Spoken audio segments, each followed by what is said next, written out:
Well, it's only a bit of fun, he said to himself, faintly conscious that to common sense there was something lacking, and still more obviously something redundant in the nature of this girl who had drawn him to her, which made it necessary that he should assert mere sportiveness on his part as his reason in seeking her. Something in her quite antipathetic to that side of him which had been occupied with literary study and the magnificent Christminster dream. It had been no Vestal who chose that missile for opening her attack on him.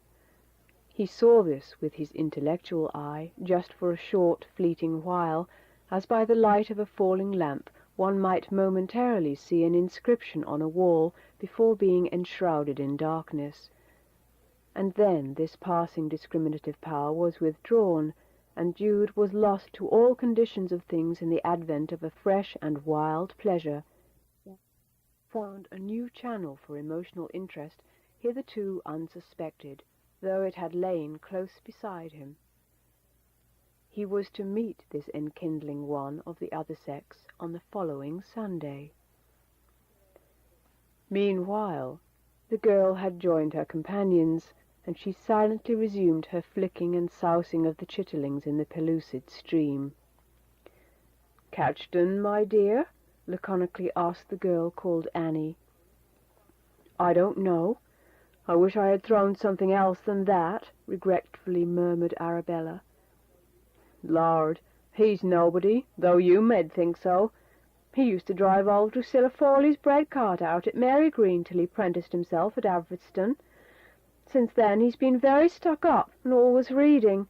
He wants to be a scholar, they say." "Oh, I don't care what he is or anything about un. Don't you think it, my child?" "Oh, don't he? You needn't try to deceive us. What did you stay talking to him for if you didn't want un?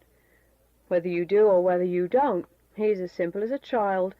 I could see it as you courted on the bridge with that piece of the pig hanging between ye.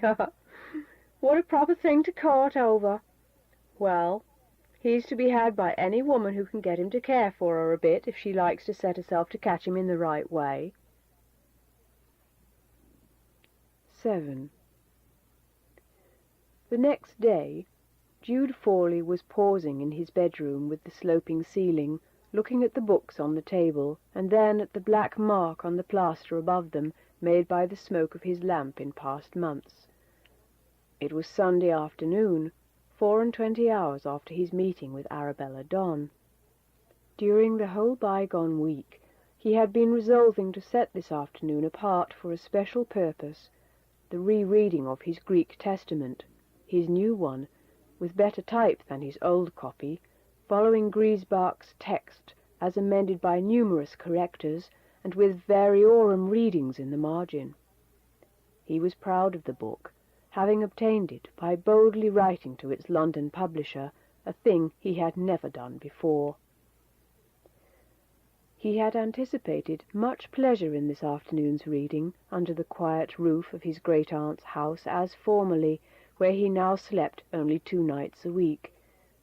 But a new thing, a great hitch, had happened yesterday in the gliding and noiseless current of his life, and he felt as a snake must feel who has sloughed off its winter skin and cannot understand the brightness and sensitiveness of its new one.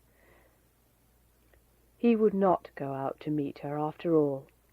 He sat down, opened the book, and with his elbows firmly planted on the table and his hands to his temples began at the beginning. Pi Clini Diatheke. Had he promised to call for her? Surely he had.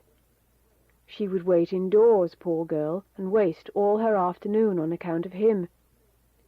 There was a something in her, too, which was very winning apart from promises. He ought not to break faith with her.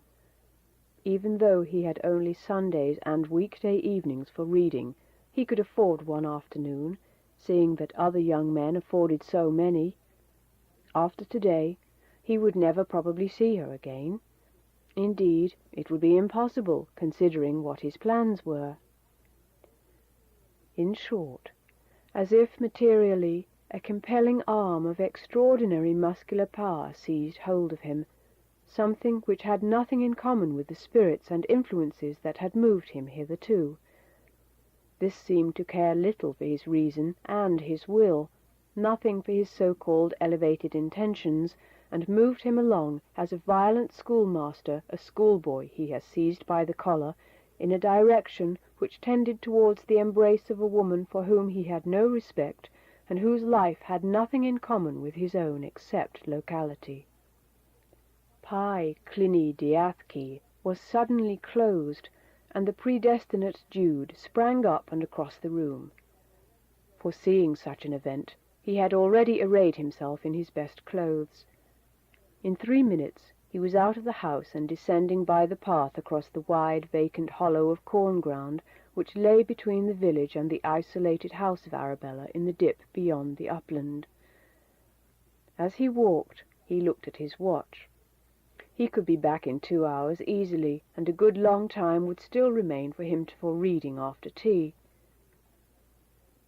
Passing the few unhealthy fir trees and cottage where the path joined the highway, he hastened along and struck away to the left, descending the steep side of the country to the west of the brown house. Here, at the base of the chalk formation, he neared the brook that oozed from it, and followed the stream till he reached her dwelling. A smell of piggeries came from the back, and the grunting of the originators of that smell. He entered the garden, and knocked at the door with the knob of his stick. Somebody had seen him through the window, for a male voice on the inside said, "Arabella, here's your young man come a-courting. Mizzle, my girl." Jude winced at the words. Courting in such a businesslike aspect as it evidently wore to the speaker was the last thing he was thinking of. He was going to walk with her, perhaps kiss her, but courting was too coolly purposeful to be anything but repugnant to his ideas. The door was opened, and he entered, just as Arabella came downstairs in full walking attire. "Take a chair, Mr. What's-your-name," said her father, an energetic, black-whiskered man, in the same businesslike tones Jude had heard from outside. "I'd rather go out at once, wouldn't you?" she whispered to Jude. "Yes," said he. "We'll walk up to the Brown House and back. We can do it in half an hour." Arabella looked so handsome amid her untidy surroundings that he felt glad he had come, and all the misgivings vanished that had hitherto haunted him. First they clambered to the top of the great down, during which ascent he had occasionally to take her hand to assist her. Then they bore off to the left along the crest into the ridgeway, which they followed till it intersected the high road at the Brown House aforesaid, the spot of his former fervid desires to behold Christminster, but he forgot them now. He talked the commonest local twaddle to Arabella, with greater zest than he would have felt in discussing all the philosophies with all the dons in the recently adored university, and passed the spot where he had knelt to Diana and Phoebus, without remembering that there were any such people in the mythology, or that the sun was anything else than a useful lamp for illuminating Arabella's face.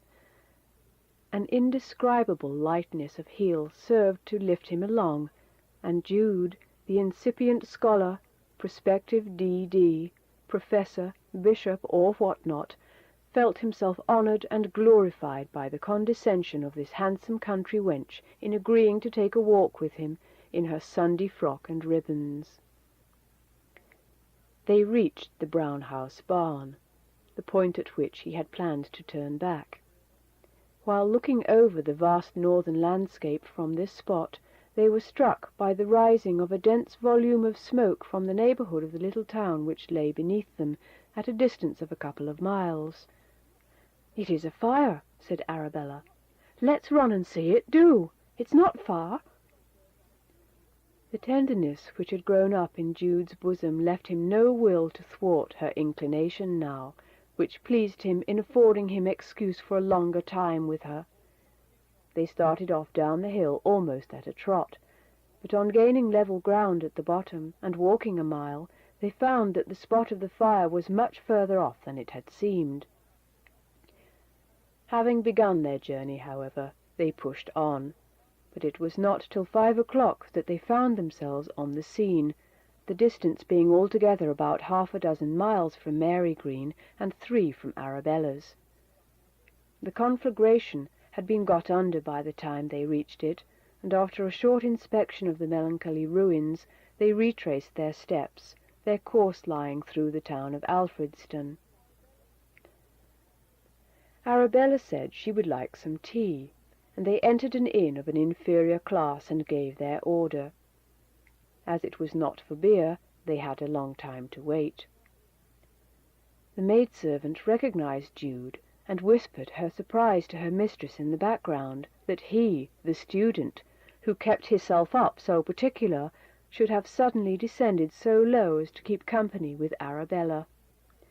The latter guessed what was being said, and laughed as she met the serious and tender gaze of her lover, the low and triumphant laugh of a careless woman who sees she is winning her game.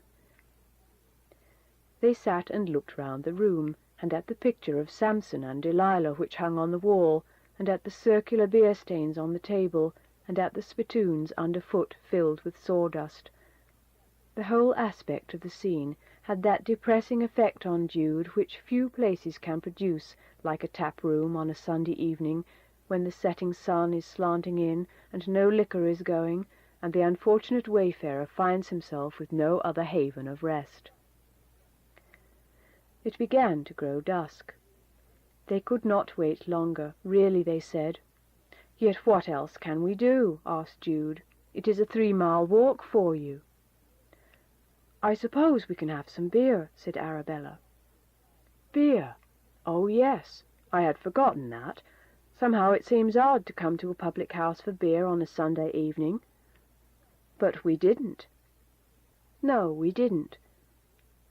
Jude by this time wished he was out of such an uncongenial atmosphere, but he ordered the beer, which was promptly brought. Arabella tasted it. "Ugh," she said. Jude tasted. What was the matter with it? He asked. "I don't understand beer very much now, it is true. I like it well enough, but it is bad to read on, and I find coffee better. But this seems all right." "Adulterated. I can't touch it." She mentioned 3 or 4 ingredients that she had detected in the liquor beyond malt and hops, much to Jude's surprise. "How much you know," he said good-humouredly. Nevertheless, she returned to the beer and drank her share, and they went on their way. It was now nearly dark, and as soon as they had withdrawn from the lights of the town, they walked closer together, till they touched each other. She wondered why he did not put his arm round her waist, but he did not. He merely said what to himself seemed a quite bold enough thing. "Take my arm." She took it, thoroughly up to the shoulder. He felt the warmth of her body against his, and putting his stick under his other arm, held with his right hand her right hand as it rested in its place. "Now we are well together, dear, aren't we?" he observed. "Yes," said she, adding to herself, "rather mild." "How fast I have become," he was thinking. Thus they walked till they reached the foot of the upland, where they could see the white highway ascending before them in the gloom. From this point the only way of getting to Arabella's was by going up the incline and dipping again into the valley on the right.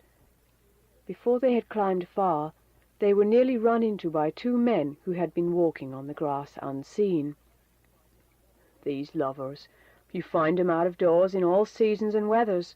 Lovers and homeless dogs only," said one of the men, as they vanished down the hill. Arabella tittered lightly. "Are we lovers?" asked Jude. "You know best." "But you can tell me?" For answer she inclined her head upon his shoulder. Jude took the hint, and encircling her waist with his arm, pulled her to him and kissed her. They walked now no longer arm in arm, but, as she had desired, clasped together. After all, what did it matter, since it was dark? Said Jude to himself. When they were halfway up the long hill, they paused, as by arrangement, and he kissed her again. They reached the top, and he kissed her once more. "You can keep your arm there if you would like to," she said gently. He did so, thinking how trusting she was. Thus they slowly went towards her home. He had left his cottage at 3:30, intending to be sitting down again to the New Testament by 5:30. It was 9 o'clock when, with another embrace, he stood to deliver her up at her father's door.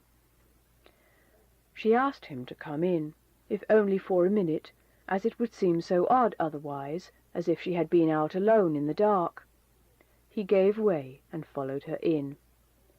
Immediately that the door was opened, he found, in addition to her parents, several neighbours sitting round. They all spoke in a congratulatory manner, and took him seriously as Arabella's intended partner. They did not belong to his set or circle, and he felt out of place and embarrassed. He had not meant this. A mere afternoon of pleasant walking with Arabella, that was all he had meant. He did not stay longer than to speak to her stepmother, a simple, quiet woman without features or character, and bidding them all good night, plunged with a sense of relief into the track over the down. But that sense was only temporary. Arabella soon reasserted her sway in his soul. He walked as if he felt himself to be another man from the Jude of yesterday. What were his books to him? What were his intentions, hitherto adhered to so strictly as to not wasting a single minute of time day by day? Wasting. It depended on your point of view to define that. He was just living for the first time, not wasting life. It was better to love a woman than to be a graduate, or a parson, aye, or a pope. When he had got back to the house, his aunt had gone to bed, and a general consciousness of his neglect seemed written on the face of all things confronting him. He went upstairs without a light, and the dim interior of his room accosted him with sad injury. There lay his book, open, just as he had left it, and the capital letters on the title page regarded him with fixed reproach in the grey starlight, like the unclosed eyes of a dead man. Pi Clini Diatheke. Jude had to leave early next morning for his usual week of absence at lodgings, and it was with a sense of futility that he threw into his basket upon his tools and other necessaries the unread book he had brought with him. He kept his impassioned doings a secret almost from himself. Arabella, on the contrary, made them public among all her friends and acquaintances. Retracing by the light of dawn the road he had followed a few hours earlier under the cover of darkness, with his sweetheart by his side, he reached the bottom of the hill, where he walked slowly and stood still. He was on the spot where he had given her the first kiss. As the sun had only just risen, it was possible that nobody had passed there since. Jude looked on the ground and sighed. He looked closely, and could just discern in the damp dust the imprints of their feet as they had stood locked in each other's arms. She was not there now, and the embroidery of imagination upon the stuff of nature so depicted her past presence that a void was in his heart which nothing could fill. A pollard willow stood close to the place, and that willow was different from all other willows in the world. Utter annihilation of the 6 days which must elapse before he could see her again as he had promised would have been his intensest wish if he had had only the week to live. An hour and a half later, Arabella came along the same way with her two companions of the Saturday. She passed unheedingly the scene of the kiss and the willow that marked it, though chattering freely on the subject to the other two. "And what did he tell 'ee next?" "Then he said," and she related almost word for word some of his tenderest speeches.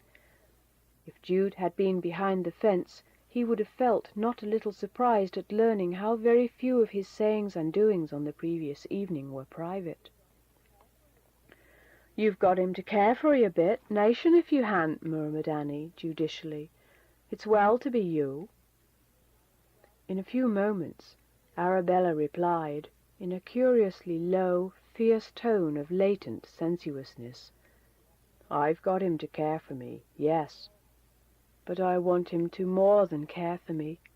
I want him to have me, to marry me. I must have him. I can't do without him. He's the sort of man I long for. I shall go mad if I can't give myself to him altogether. I felt I should when I first saw him. As he is a romancing, straightforward, honest chap, he's to be had, and as a husband if you set about catching him in the right way." Arabella remained thinking a while. "What med be the right way?" she asked. "Oh, you don't know, you don't," said Sarah, the third girl. "On my word, I don't. No further, that is, than by plain courting and taking care he don't go too far." The third girl looked round at the second. "She don't know. 'Tis clear she don't," said Annie. "And having lived in a town too, as one may say. Well, we can teach 'ee summat then, as well as you us." "Yes, and how do you mean, a sure way to gain a man? Take me for a innocent, and ha' done wi' it." "As a husband." "As a husband." "A countryman that's honourable and serious-minded, such as he. God forbid that I should say a soldier or sailor or commercial gent from the towns, or any of them that be slippery with poor women. I'd do no friend that harm." "Well, such as he, of course." Arabella's companions looked at each other, and turning up their eyes in drollery, began smirking. Then one went up close to Arabella, and although nobody was near, imparted some information in a low tone, the others observing curiously the effect upon Arabella. "Ah," said the last named slowly, "I own I didn't think o' that way. But suppose he isn't honourable, a woman had better not have tried it. Nothing venture, nothing have. Besides, you make sure that he's honourable before you begin.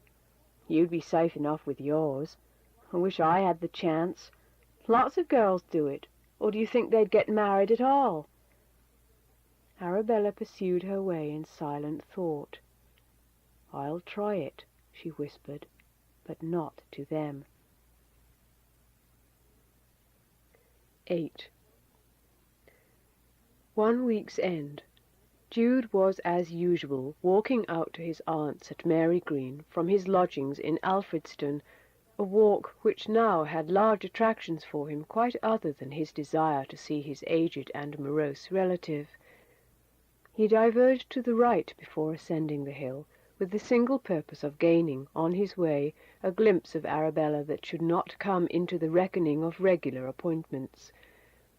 Before quite reaching the homestead, his alert eye perceived the top of her head moving quickly hither and thither over the garden hedge.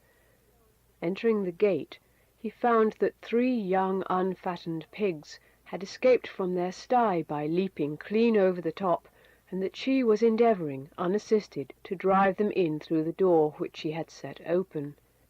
The lines of her countenance changed from the rigidity of business to the softness of love when she saw Jude, and she bent her eyes languishingly upon him. The animals took advantage of the pause by doubling and bolting out of the way. "They were only put in this morning," she cried, stimulated to pursue in spite of her lover's presence. "They were drove from Spadeholt Farm only yesterday, where father bought 'em at a stiff price enough. They're wanting to get home again, the stupid toads. Will you shut the garden gate, dear, and help me to get 'em in? There are no men folk at home, only Mother, and they'll be lost if we don't mind." He set himself to assist, and dodged this way and that over the potato rows and the cabbages. Every now and then they ran together, when he caught her for a moment and kissed her. The first pig was got back promptly, the second with some difficulty, the third, a long-legged creature, was more obstinate and agile. He plunged through a hole in the garden hedge and into the lane. "He'll be lost if I don't follow him," said she. "Come along with me." She rushed in full pursuit out of the garden, Jude alongside her, barely contriving to keep the fugitive in sight. Occasionally they would shout to some boy to stop the animal, but he always wriggled past and ran on as before. "Let me take your hand, darling," said Jude. "You are getting out of breath." She gave him her now hot hand with apparent willingness, and they trotted along together. "This comes of driving 'em home," she remarked. "They always know the way back if you do that. They ought to have been carted over." By this time the pig had reached an unfastened gate admitting to the open down, across which he sped with all the agility his little legs afforded. As soon as the pursuers had entered and ascended to the top of the high ground, it became apparent that they would have to run all the way to the farmer's if they wished to get at him. From this summit he could be seen as a minute speck following an unerring line towards his old home. "It is no good," cried Arabella. "He'll be there long before we get there. It don't matter now we know he's not lost or stolen on the way. They'll see it is ours and send 'un back. Oh dear, how hot I be!" Without relinquishing her hold of Jude's hand, she swerved aside and flung herself down on the sod under a stunted thorn, precipitately pulling Jude onto his knees at the same time. "Oh, I ask pardon. I nearly threw you down, didn't I? But I'm so tired." She lay supine and straight as an arrow on the sloping sod of this hilltop, gazing up into the blue miles of sky, and still retaining her warm hold of Jude's hand. He reclined on his elbow near her. "We've run all this way for nothing," she went on, her form heaving and falling in quick pants, her face flushed, her full red lips parted, and a fine dew of perspiration on her skin. "Well, why don't you speak, dearie?" "I'm blown too. It was all uphill." They were in absolute solitude, the most apparent of all solitudes, that of empty surrounding space. Nobody could be nearer than a mile to them without their seeing him. They were, in fact, on one of the summits of the county, and the distant landscape around Christminster could be discerned from where they lay. But Jude did not think of that then. "Oh, I can see such a pretty thing up this tree," said Arabella. "A sort of a caterpillar of the most loveliest green and yellow you ever came across." "Where?" said Jude, sitting up. "You can't see him there. You must come here," said she. He bent nearer and put his head in front of hers. "No, I can't see it," he said. "Why, on the limb there, where it branches off, close to the moving leaf, there." She gently pulled him down beside her. "I don't see it," he repeated, the back of his head against her cheek. "But I can, perhaps, standing up." He stood accordingly, placing himself in the direct line of her gaze. "How stupid you are," she said crossly, turning away her face.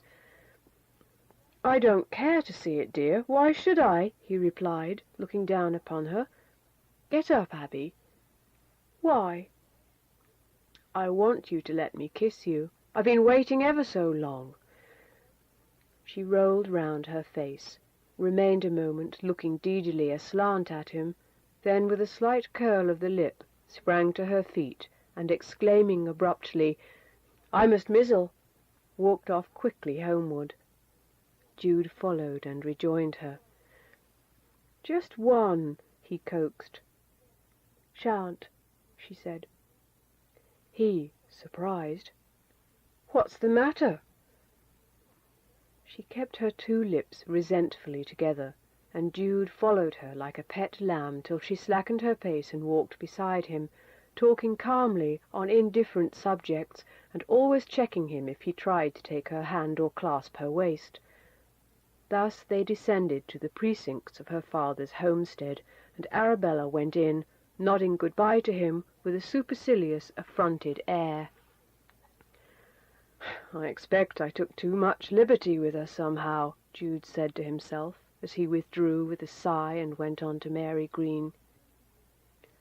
On Sunday morning, the interior of Arabella's home was, as usual, the scene of a grand weekly cooking, the preparation of the special Sunday dinner. Her father was shaving before a little glass hung on the mullion of the window, and her mother and Arabella herself were shelling beans hard by. A neighbour passed on her way home from morning service at the nearest church, and seeing Don engaged at the window with the razor, nodded and came in. She at once spoke playfully to Arabella. "I seed 'ee running with un, I hope 'tis coming to something." Arabella merely threw a look of consciousness into her face without raising her eyes. "He's for Christminster, I hear, as soon as he can get there."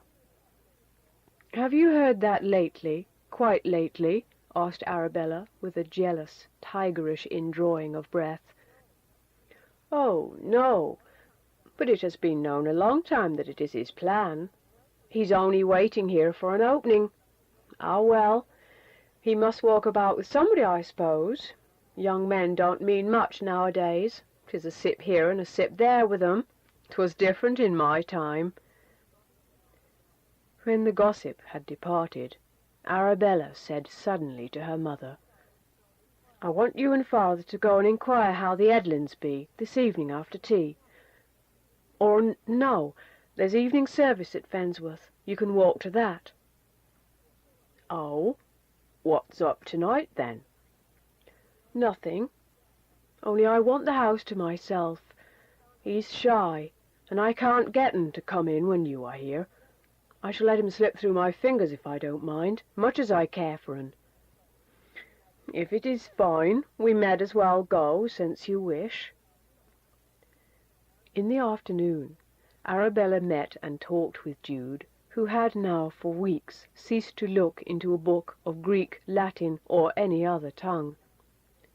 They wandered up the slopes till they reached the green track along the ridge, which they followed to the circular British earth bank adjoining, Jude thinking of the great age of the trackway, and of the drovers who had frequented it, probably before the Romans knew the country.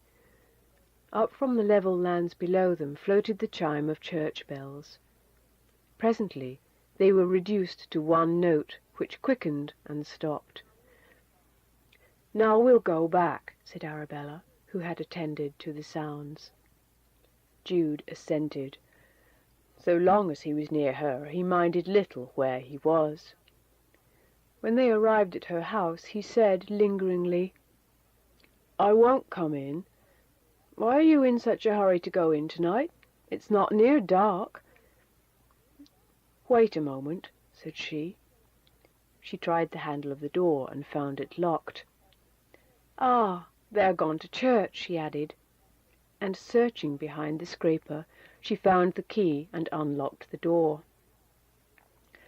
"Now, you'll come in for a moment?" she asked lightly. "We shall be all alone."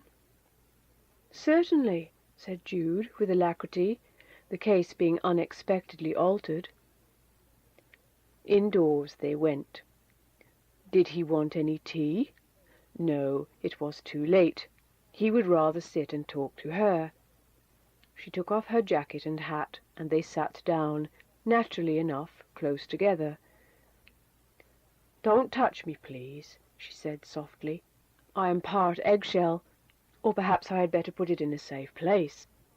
She began unfastening the collar of her gown. "What is it?" said her lover. "An egg, a cochin's egg. I am hatching a very rare sort. I carry it about everywhere with me, and it will get hatched in less than 3 weeks." "Where do you carry it?" "Just here." She put her hand into her bosom and drew out the egg, which was wrapped in wool, outside it being a piece of pig's bladder in case of accidents. Having exhibited it to him, she put it back. "Now mind you don't come near me. I don't want to get it broke and have to begin another." "Why do you do such a strange thing?" "It's an old custom. I suppose it is natural for a woman to want to bring live things into the world." "It is very awkward for me just now," he said, laughing. "It serves you right. There, that's all you can have of me." She had turned round her chair, and reaching over the back of it, presented her cheek to him gingerly. "That's very shabby of you." "You should have catched me a minute ago when I had put the egg down. There," she said defiantly, "I am without it now."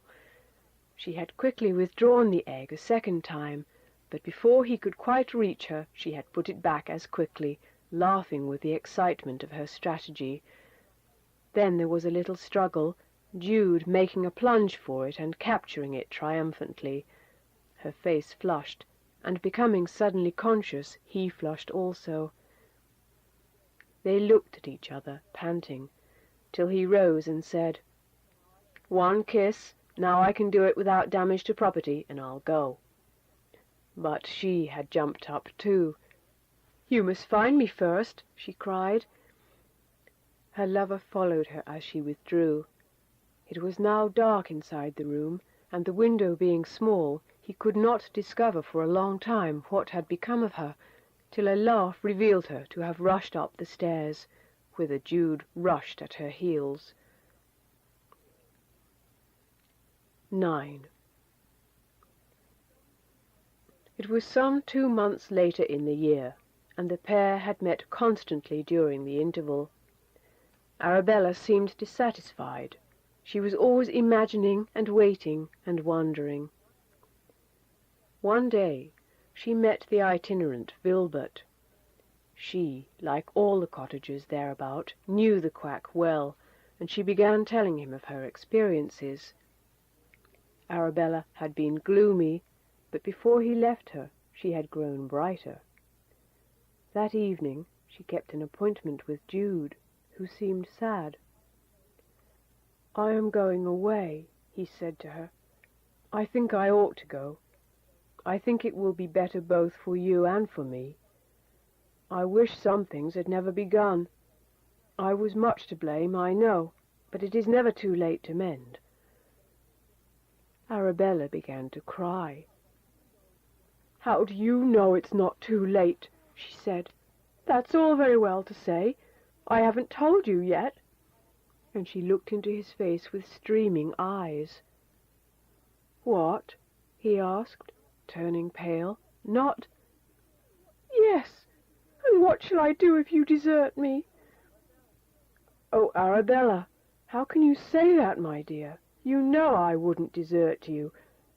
"Well, then—" "I have next to no wages as yet, you know, or perhaps I should have thought of this before. But of course, if that's the case, we must marry. What other thing do you think I could dream of doing?" I thought, dearie, perhaps you would go away all the more for that, and leave me to face it alone." "You knew better. Of course, I never dreamt 6 months ago, or even 3, of marrying. It is a complete smashing up of my plans. I mean my plans before I knew you, my dear. But what are they after all? Dreams about books and degrees and impossible fellowships and all that. Certainly we'll marry. We must." That night he went out alone and walked in the dark, self-communing. He knew well, too well, in the secret centre of his brain, that Arabella was not worth a great deal as a specimen of womankind.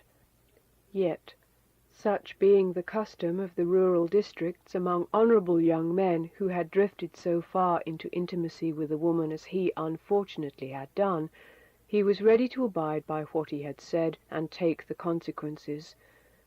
For his own soothing, he kept up a facetious belief in her. His idea of her was the thing of most consequence, not Arabella herself, he sometimes said laconically. The banns were put in and published the very next Sunday. The people of the parish all said what a simple fool young Fawley was. All his reading had only come to this, that he would have to sell his books to buy saucepans. Those who guessed the probable state of affairs, Arabella's parents being among them, declared that it was the sort of conduct they would have expected of such an honest young man as Jude in reparation of the wrong he had done his innocent sweetheart.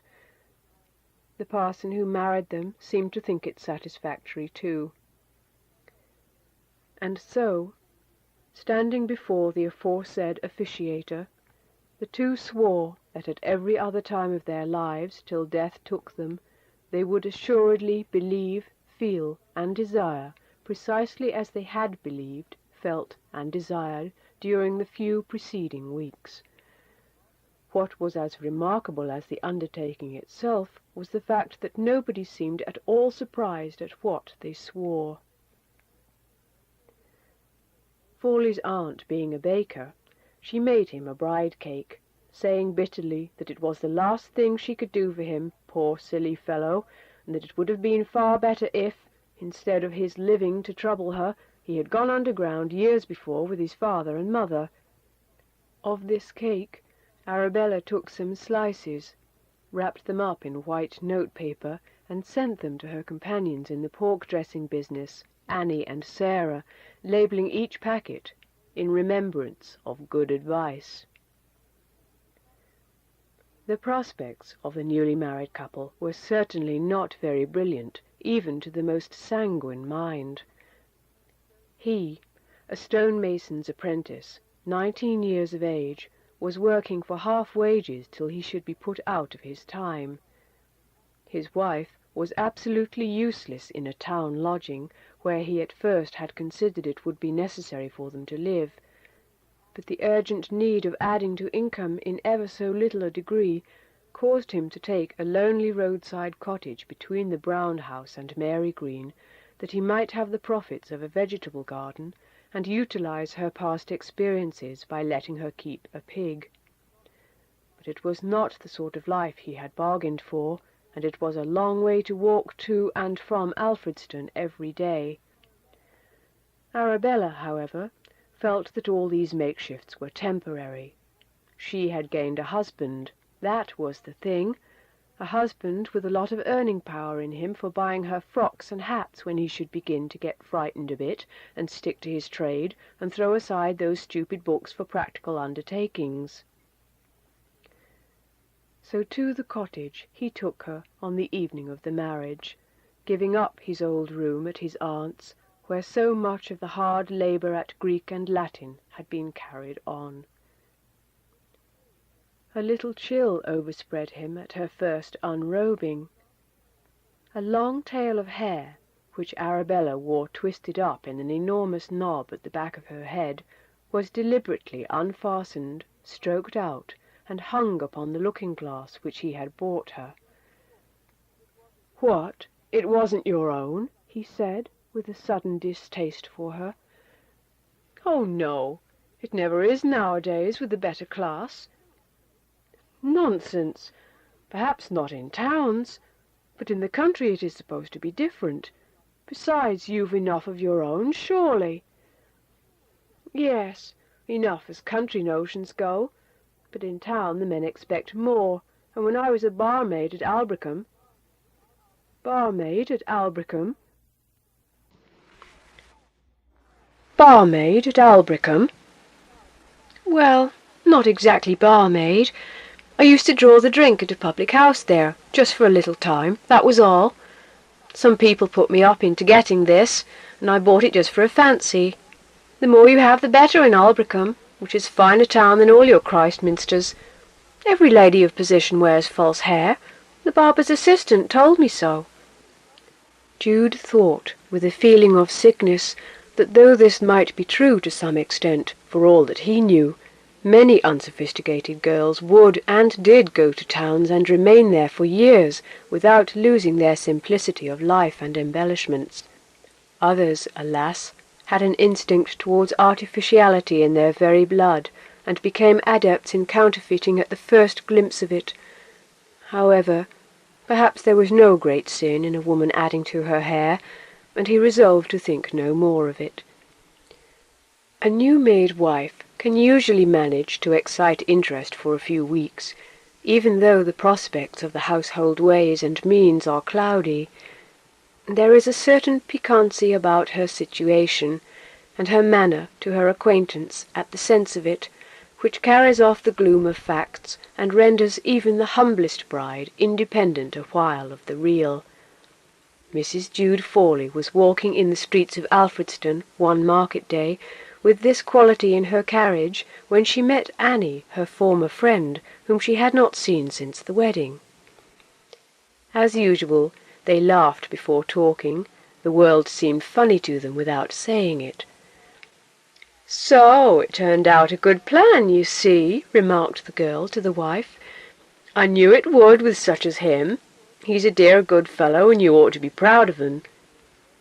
"I am," said Mrs. Fawley, quietly. "And when do you expect—" "Shh! Not at all." "What?" "I was mistaken." "Oh, Arabella, Arabella, you be a deep one. Mistaken! Well, that's clever. It's a real stroke of genius. It is a thing I never thought of, with all my experience. I never thought beyond bringing about the real thing, not that one could sham it.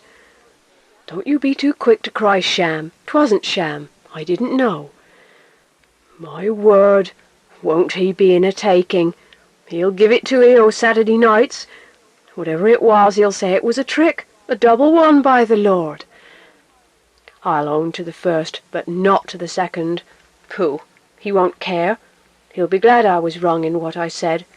He'll shake down, bless 'ee. Men always do. What can 'em do otherwise? Married is married." Nevertheless, it was with a little uneasiness that Arabella approached the time when, in the natural course of things, she would have to reveal that the alarm she had raised had been without foundation. The occasion was one evening at bedtime, and they were in their chamber in the lonely cottage by the wayside to which Jude walked home from his work every day. He had worked hard the whole 12 hours, and had retired to rest before his wife. When she came into the room, he was between sleeping and waking, and was barely conscious of her undressing before the little looking-glass as he lay. One action of hers, however, brought him to full cognition. Her face being reflected towards him as she sat, he could perceive that she was amusing herself by artificially producing in each cheek the dimple before alluded to, a curious accomplishment of which she was mistress, effecting it by a momentary suction.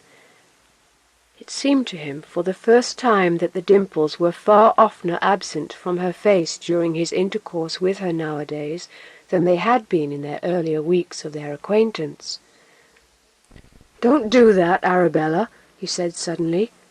"There's no harm in it, but I don't like to see you." She turned and laughed. "Lord, I didn't know you were awake," she said. "How countrified you are. That's nothing. Where did you learn it?" "Nowhere that I know of.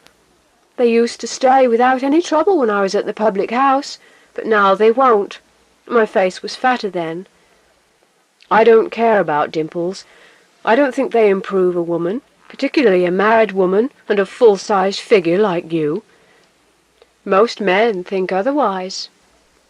"I don't care what most men think, if they do. How do you know?" "I used to be told so when I was serving in the tap-room." "Ah, That public-house experience accounts for your knowing about the adulteration of the ale when we went and had some that Sunday evening.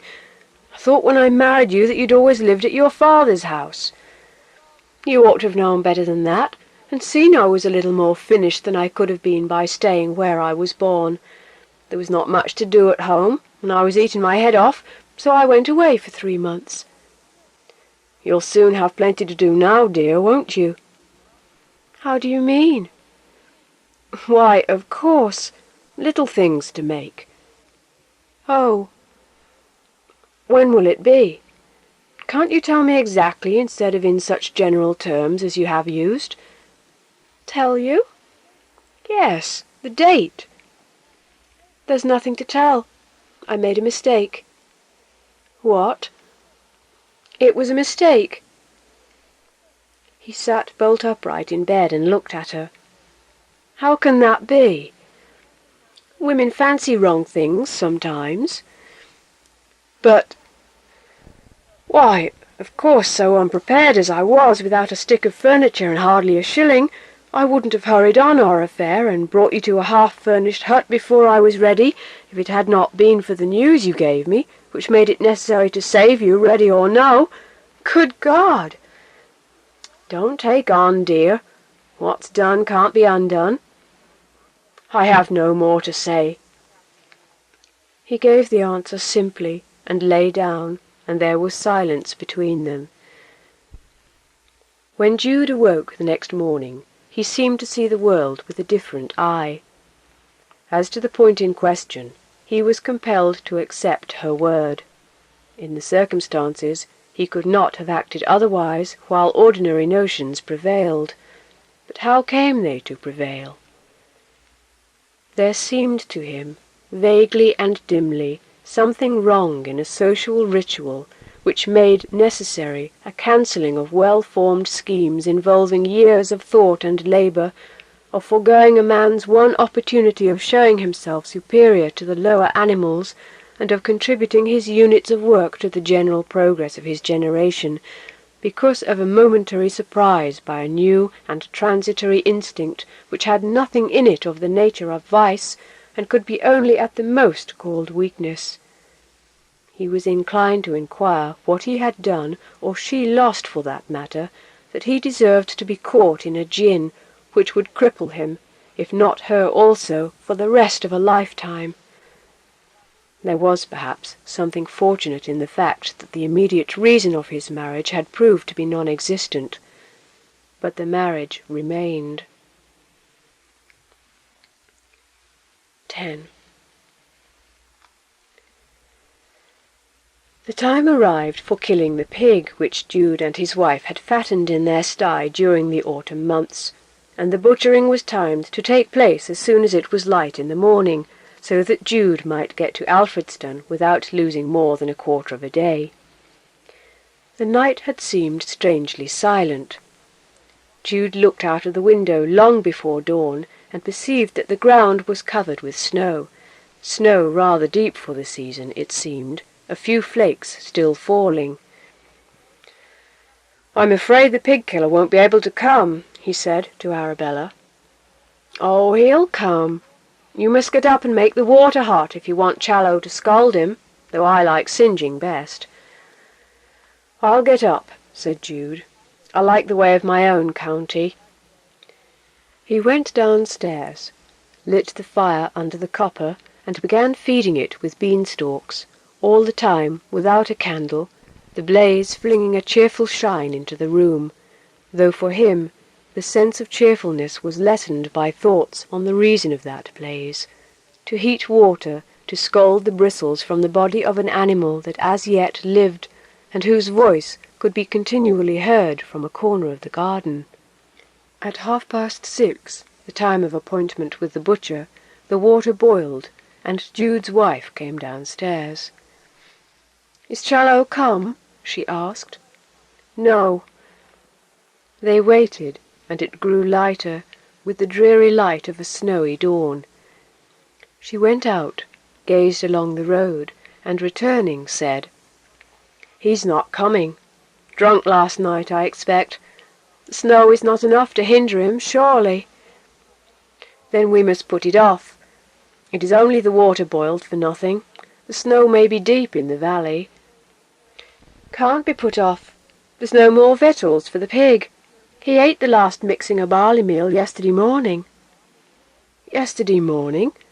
What has he lived on since? Nothing. What? Has he been starving? Yes. We always do it the last day or two to save bother with the innards. What ignorance not to know that. That accounts for his crying so. Poor creature. Well, you must do the sticking. There's no help for it. I'll show you how, or I'll do it myself. I think I could. Though as it is such a big pig, I'd rather Challow had done it. However, his basket of knives and things has already been sent on here, and we can use 'em. Of course you shan't do it, said Jude. I'll do it, since it must be done. He went out to the sty, shovelled away the snow for the space of a couple of yards or more, and placed the stool in front with the knives and ropes at hand. A robin peered down at the preparations from the nearest tree, and, not liking the sinister look of the scene, flew away, though hungry. By this time Arabella had joined her husband, and Jude, rope in hand, got into the sty and noosed the affrighted animal, who, beginning with a squeak of surprise, rose to repeated cries of rage. Arabella opened the sty door, and together they hoisted the victim onto the stool, legs upward, and while Jude held him, Arabella bound him down, looping the cord over his legs to keep him from struggling. The animal's note changed its quality. It was not now rage, but the cry of despair, long drawn, slow, and hopeless. "Upon my soul, I would sooner have gone without the pig than to have had this to do," said Jude. "A creature I have fed with my own hands." "Don't be such a tender-hearted fool. There's the sticking knife, the one with the point. Now, whatever you do, don't stick 'un too deep." "I'll stick him effectually, so as to make short work of it. That's the chief thing." "You must not," she cried. "The meat must be well bled, and to do that he must die slow. We shall use a shilling a score if the meat is red and bloody. Just touch the vein, that's all. I was brought up to it, and I know. Every good butcher keeps 'un bleeding long. He ought to be 8 or 10 minutes dying at least." "He shall not be half a minute if I can help it, however the meat may look," said Jude determinedly. Scraping the bristles from the pig's upturned throat, as he had seen the butchers do, he slit the fat, then plunged in the knife with all his might. "Oh, damn it all!" she cried, "that ever I should say it! You've overstuck 'un, and I telling you all the time. Do be quiet, Arabella, and have a little pity on the creature. Hold up the pail to catch the blood, and don't talk." However unworkmanlike the deed, it had been mercifully done. The blood flowed out in a torrent instead of in the trickling stream she had desired. The dying animal's cry assumed its third and final tone, the shriek of agony. His glazing eyes, riveting themselves on Arabella, with the eloquently keen reproach of a creature recognizing at last the treachery of those who had seemed his only friends. "Make 'un stop that," said Arabella. "Such a noise will bring somebody or other up here, and I don't want people to know we are doing it ourselves." Picking up the knife from the ground whereon Jude had flung it, she slipped it into the gash and slit the windpipe. The pig was instantly silent, his dying breath coming through the hole. "That's better," she said. "It is a hateful business," said he. "Pigs must be killed." The animal heaved in a final convulsion, and despite the rope, kicked out with all his last strength. A tablespoonful of black clot came forth, a trickling of red blood having ceased for some seconds. "That's it. Now he'll go," said she. "Artful creatures. They always keep back a drop like that as long as they can." The last plunge had come so unexpectedly as to make Jude stagger, and in recovering himself he kicked over the vessel in which the blood had been caught. "There!" she cried, thoroughly in a passion. "Now I can't make any black pot. There's a waste, all through you!" Jude put the pail upright, but only about a third of the whole steaming liquid was left in it, the main part being splashed over the snow, and forming a dismal, sordid, ugly spectacle to those who saw it as other than an ordinary obtaining of meat. The lips and nostrils of the animal turned livid, then white, and the muscles of his limbs relaxed. "Thank God," Jude said. "He's dead." "What's God got to do with such a messy job as a pig-killing, I should like to know?" she said scornfully. "Poor folks must live." I know," said he. "I don't scold you." Suddenly they became aware of a voice at hand. "Well done, young married folk. I couldn't have carried it out much better myself, cuss me if I could." The voice, which was husky, came from the garden gate, and looking up from the scene of slaughter, they saw the burly form of Mr. Challow leaning over the gate, critically surveying their performance. "'Tis well for 'ee to stand there and glain," said Arabella. "Owing to your being late, the meat is blooded and half spoiled. 'Twon't fetch so much by a shilling a score." Challow expressed his contrition. "You should have waited a bit," he said, shaking his head. "You should not have done this, in this delicate state too, that you be in at present, ma'am. 'Tis risking yourself too much." "You needn't be concerned about that," said Arabella, laughing. Jude, too, laughed, but there was a strong flavour of bitterness in his amusement. Challow made up for his neglect of the killing by zeal in the scolding and scraping. Jude felt dissatisfied with himself as a man at what he had done, though aware of his lack of common sense, and that the deed would have amounted to the same thing if carried out by deputy. The white snow, stained with the blood of his fellow mortal, wore an illogical look to him as a lover of justice, not to say a Christian, but he could not see how the matter was to be mended. No doubt he was, as his wife had called him, a tender-hearted fool. He did not like the road to Alfredston now. It stared him cynically in the face. The wayside objects reminded him so much of his courtship of his wife that, to keep them out of his eyes, he read whenever he could as he walked to and from his work. Yet he sometimes felt that by caring for books he was not escaping commonplace, nor gaining rare ideas, every working man being of that taste now. When passing near the spot by the stream on which he had first made her acquaintance, he one day heard voices just as he had done at that earlier time. One of the girls who had been Arabella's companions was talking to a friend in a shed, himself being the subject of discourse, possibly because they had seen him in the distance. They were quite unaware that the shed walls were so thin that he could hear their words as he passed. "Howsomever, 'twas I put her up to it. Nothing venturing, nothing have, I said. If I hadn't, she'd no more have been his missus than I. 'Tis my belief she knew there was nothing in the matter when she told him she was—" What had Arabella been put up to by this woman, so that he should make her his missus, otherwise wife? The suggestion was horridly unpleasant, and it rankled in his mind so much that instead of entering his own cottage when he reached it, he flung his basket aside the garden gate and passed on, determined to go and see his old aunt and get some supper there. This made his arrival home rather late. Arabella, however, was busy melting down lard from fat of the deceased pig, for she had been out on a jaunt all day, and so delayed her work. Dreading lest what he had heard should lead him to say something regrettable to her, he spoke little. But Arabella was very talkative, and said among other things that she wanted some money. Seeing the book sticking out of his pocket, she added that he ought to earn more.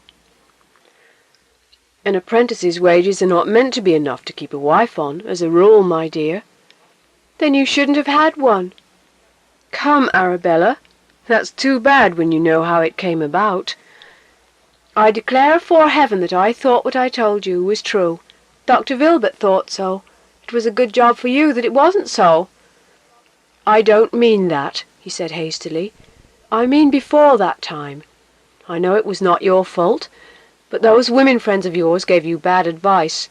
If they hadn't, or you hadn't taken it, we should have at this moment have been free from a bond which, not to mince matters, galls both of us devilishly. It may be very sad, but it is true." "Who's been telling you about my friends? What advice? I insist upon you telling me." "Pooh, I'd rather not." "But you shall. You ought to. It is mean of 'ee not to." "Very well." And he hinted gently what had been revealed to him. "But I don't wish to dwell upon it. Let us say no more about it." Her defensive manner collapsed. "That was nothing," she said, laughing coldly. "Every woman has a right to do such as that. The risk is hers." "I quite deny it, Bella.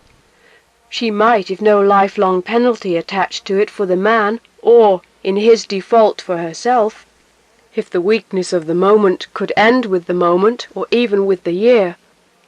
But when effects stretch so far, she should not go and do that which entraps a man if he is honest, or herself if he is otherwise. What ought I to have done?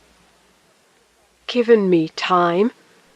Why do you fuss yourself about melting down that pig's fat tonight? Please put it away." "Then I must do it tomorrow morning. It won't keep." "Very well, do." 11. Next morning, which was Sunday, she resumed operations about 10 o'clock, and the renewed work recalled the conversation which had accompanied it the night before, and put her back in the same intractable temper. "That's the story about me and Mary Green, is it? That I entrapped ye? Much of a catch you were, Lord send!" As she warmed, she saw some of Jude's dear ancient classics on a table where they ought not to have been laid.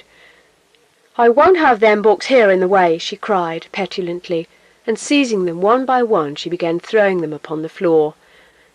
"Leave my books alone," he said. "You might have thrown them aside if you had liked, but as to soiling them like that, it is disgusting." In the operation of making lard, Arabella's hands had become smeared with the hot grease, and her fingers consequently left very perceptible imprints on the book covers.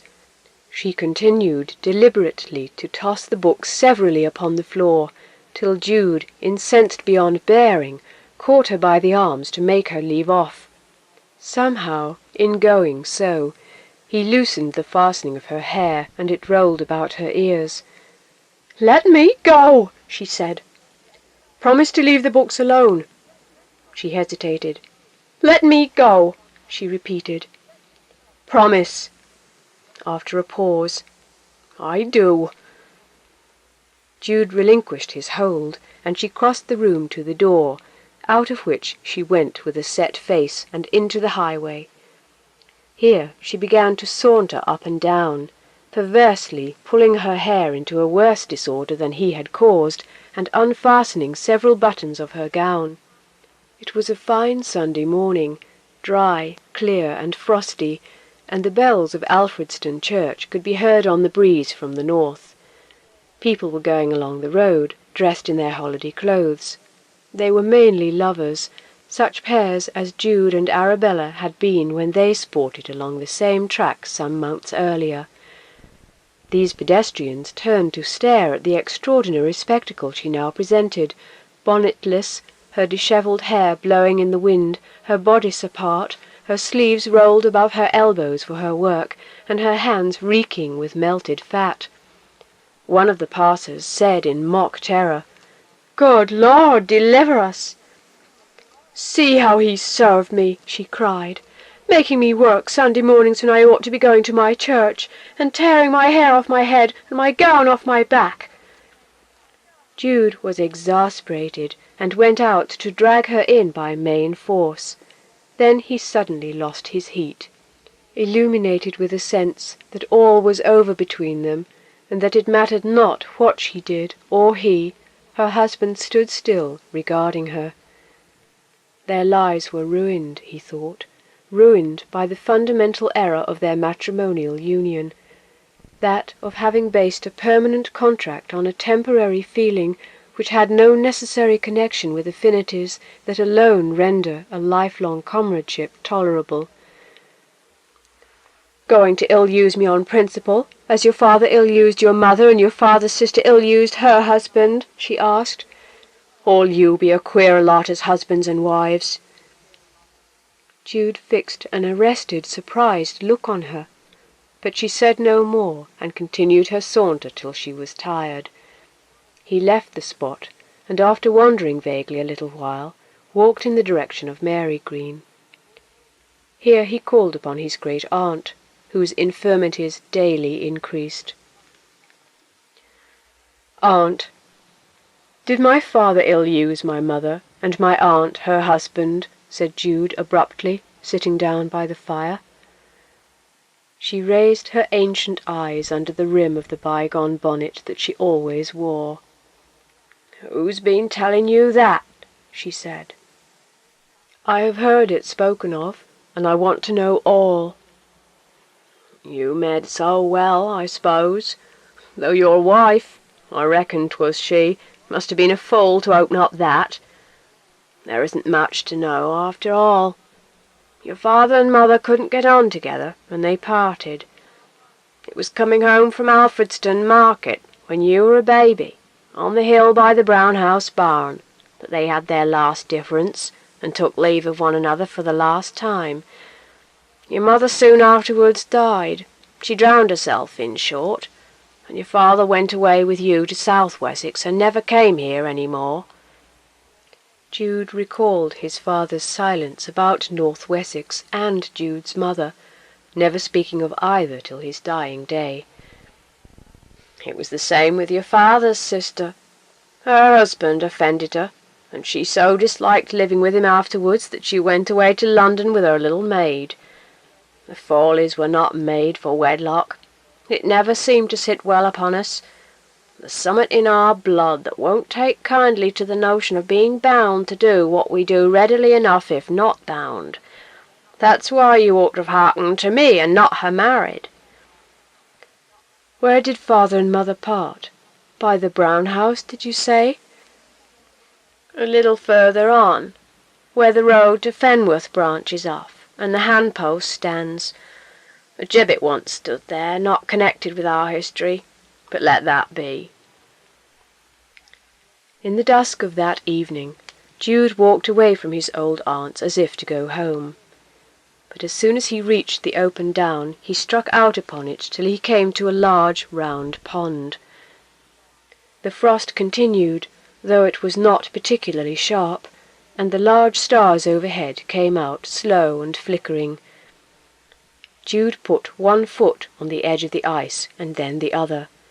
It cracked under his weight, but this did not deter him. He ploughed his way inward to the centre, the ice making sharp noises as he went. When just about the middle, he looked around him and gave a jump. The cracking repeated itself, but he did not go down. He jumped again, but the cracking had ceased. Jude went back to the edge and stepped upon the ground. It was curious, he thought. What was he reserved for? He supposed he was not a sufficiently dignified person for suicide. Peaceful death abhorred him as a subject, and would not take him. What could he do of a lower kind than self-extermination? What was there less noble, more in keeping with his present degraded position? He could get drunk. Of course, that was it. He had forgotten. Drinking was the regular, stereotyped resource of the despairing worthless. He began to see now why some men boozed at inns. He struck down the hill northwards and came to an obscure public house. On entering and sitting down, the sight of the picture of Samson and Delilah on the wall caused him to recognize the place as that he had visited with Arabella on that first Sunday evening of their courtship. He called for liquor and drank briskly for an hour or more. Staggering homeward late that night, with all his sense of depression gone, and his head fairly clear still, he began to laugh boisterously, and to wonder how Arabella would receive him in his new aspect. The house was in darkness when he entered, and in his stumbling state it was some time before he could get a light. Then he found that though the marks of pig dressing, of fats and scallops were visible, the materials themselves had been taken away. A line written by his wife on the inside of an old envelope was pinned to the cotton blower of the fireplace. "Have gone to my friends. Shall not return." All the next day he remained at home, and sent off the carcass of the pig to Alfredston. He then cleaned up the premises, locked the door, put the key in a place she would know if she came back, and returned to his masonry at Alfredston. At night, when he again plodded home, he found she had not visited the house. The next day went in the same way, and the next. Then there came a letter from her. That she had gone, tired of him, she frankly admitted. He was such an old slow coach, and she did not care for the sort of life he led. There was no prospect in his ever bettering himself or her. She further went on to say that her parents had, as he knew, for some time considered the question of emigrating to Australia, the pig-jobbing business being a poor one nowadays. They had at last decided to go, and she proposed to go with them if he had no objection. A woman of her sort would have more chance over there than in this stupid country. Jude replied that he had not the least objection to her going. He thought it a wise course, since she wished to go, and one that might be to the advantage of both. He enclosed in the packet containing the letter the money that had been realized by the sale of the pig, with all he had besides, which was not much.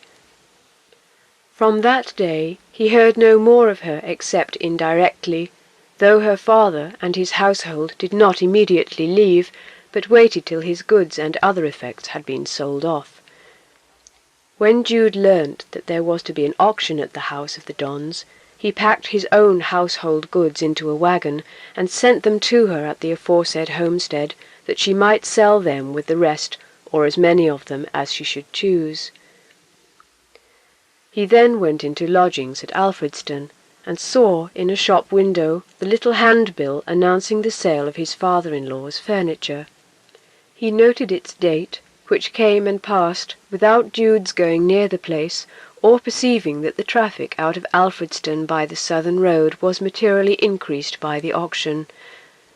A few days later he entered a dingy broker's shop in the main street of the town, and amid a heterogeneous collection of saucepans, a clothes-horse, rolling-pin, brass candlestick, swing looking-glass, and other things at the back of the shop, evidently just brought in from a sale, he perceived a framed photograph which turned out to be his own portrait. It was the one which he had had specially taken and framed by a local man in bird's-eye maple as a present for Arabella, and had duly given her on their wedding day. On the back was still to be read, "Jude to Arabella," with the date. She must have thrown it in with the rest of her property at the auction. "Oh," said the broker, seeing him look at this and the other articles in the heap, and not perceiving that the portrait was of himself, "it is a small lot of stuff that was knocked down to me at a cottage sale out on the road to Marygreen. The frame is a very useful one if you take out the likeness. You shall have it for £1." The utter death of every tender sentiment in his wife, as brought home to him by this mute and undesigned evidence of her sale of his portrait and gift, was the conclusive little stroke required to demolish all sentiment in him. He paid the £1, took the photograph away with him, and burnt it, frame and all, when he reached his lodging. 2 or 3 days later, he heard that Arabella and her parents had departed. He had sent a message offering to see her for a formal leave-taking, but she had said that it would be better otherwise, since she was bent on going, which perhaps was true. On the evening following their emigration, when his day's work was done, he came out of doors after supper and strolled in the starlight along the too familiar road towards the upland whereon had been experienced the chief emotions of his life. It seemed to be his own again. He could not realize himself. On the old track he seemed to be a boy still, hardly a day older than when he had stood dreaming at the top of that hill, inwardly fired for the first time with ardours for Christminster and scholarship. "Yet I am a man," he said. "I have a wife.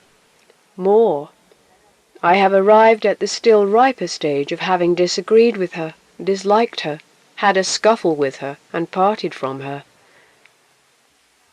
He remembered then that he was standing not far from the spot at which the parting between his father and his mother was said to have occurred.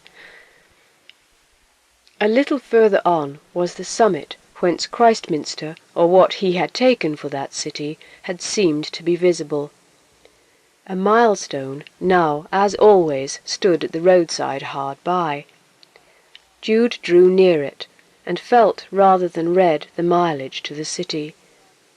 He remembered that once on his way home he had proudly cut with his keen new chisel an inscription on the back of that milestone, embodying his aspirations. It had been done in the first week of his apprenticeship, before he had been diverted from his purposes by an unsuitable woman. He wondered if the inscription were legible still, and going to the back of the milestone brushed away the nettles. By the light of a match he could still discern what he had cut so enthusiastically so long ago. "Thither, J.F." The sight of it, unimpaired, within its screen of grass and nettles, lit in his soul a spark of the old fire. Surely his plan should be to move onward through good and ill, to avoid morbid sorrow even though he did see ugliness in the world. Bene agere et laetare, to do good cheerfully, which he had heard to be the philosophy of one Spinoza, might be his own even now. He might battle with his evil star and follow out his original intention. By moving to a spot a little way off, he uncovered the horizon in a northeasterly direction. There actually rose the faint halo, a small dim nebulousness, hardly recognizable save by the eye of faith. It was enough for him. He would go to Christminster as soon as the term of his apprenticeship expired. He returned to his lodgings in a better mood, and said his prayers. Part Second. At Christminster. Save his own soul, he hath no star. Swinburne. Notitium promosque gradus Vicinia fecit, tempore crevit amor. Ovid. 1. The next noteworthy move in Jude's life was that in which he appeared gliding steadily onward through a dusky landscape of some 3 years later leafage than had graced his courtship of Arabella, and the disruption of his coarse conjugal life with her.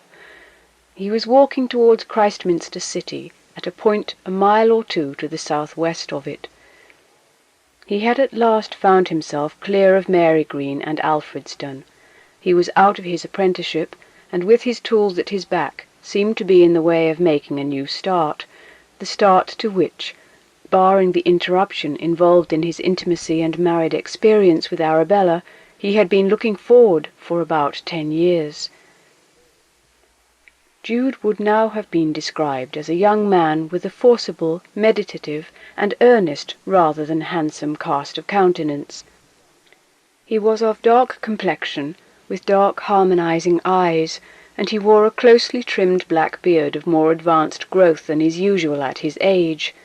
This, with his great mass of black curly hair, was some trouble to him in combing and washing out the stone dust that settled on it in the pursuit of his trade. His capabilities in the latter, having been acquired in the country, were of an all-round sort, including monumental stone-cutting, Gothic freestone work for the restoration of churches, and carving of a general kind. In London he would probably have become specialized and have made himself a moulding mason, a foliage sculptor, perhaps a statuary. He had that afternoon driven in a cart from Alfredston to the village nearest the city of this direction, and was now walking the remaining 4 miles, rather from choice than from necessity, having always fancied himself arriving thus. The ultimate impulse to come had had a curious origin, one more nearly related to the emotional side of him than to the intellectual, as is often the case with young men. One day, while in lodgings at Alfredston, he had gone to Mary Green to see his old aunt, and had observed between the brass candlesticks on her mantelpiece the photograph of a pretty, girlish face, in a broad hat, with radiating folds under the brim like the rays of a halo. He had asked who she was. His grand-aunt had gruffly replied that she was his cousin, Sue Bridehead, of the inimical branch of the family, and on further questioning, the old woman had replied that the girl lived in Christminster, though she did not know where or what she was doing. His aunt would not give him the photograph, but it haunted him, and ultimately formed a quickening ingredient in his latent intent of following his friend the schoolmaster thither. He now paused at the top of a crooked and gentle declivity, and obtained his first near view of the city. Grey-stoned and dun-roofed, it stood within hail of the Wessex border, and almost with the tip of one small toe within it, at the northernmost point of the crinkled line along which the leisurely Thames strokes the fields of that ancient kingdom. The buildings now lay quiet in the sunset, a vein here and there on the many spires and domes giving sparkle to a picture of sober secondary and tertiary hues.